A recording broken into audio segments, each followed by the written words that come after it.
Aujourd'hui, plongeons dans l'histoire fascinante de Chinua Achebe, l'écrivain qui a révolutionné la littérature africaine et donné une voix à son peuple. Qui était-il? Quel héritage a-t-il laissé? C'est ce que nous allons découvrir maintenant.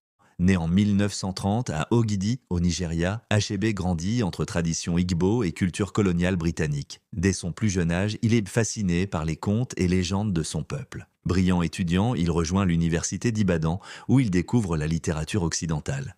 Mais il remarque une absence troublante. Les Africains y sont toujours mal représentés. Il décide alors de changer cela.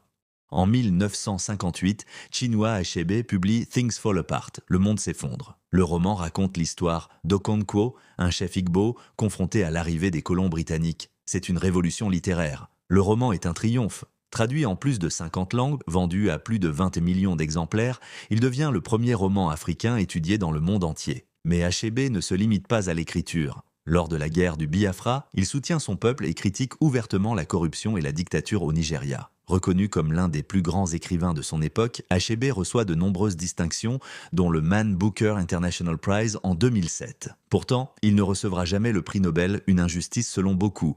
Achebe a inspiré des générations d'écrivains africains comme Chimamanda Ngozi Adichie et Ngugi wa Thiong'o. Il a prouvé que l'Afrique pouvait raconter sa propre histoire sans filtre colonial. Chinua Achebe nous a quittés en 2013, mais son œuvre demeure immortelle. Son message résonne encore aujourd'hui. L'Afrique doit écrire sa propre histoire. Si vous avez aimé cette vidéo et que vous voulez découvrir d'autres figures inspirantes de l'histoire africaine, abonnez-vous, aimez et activez la cloche. À très bientôt!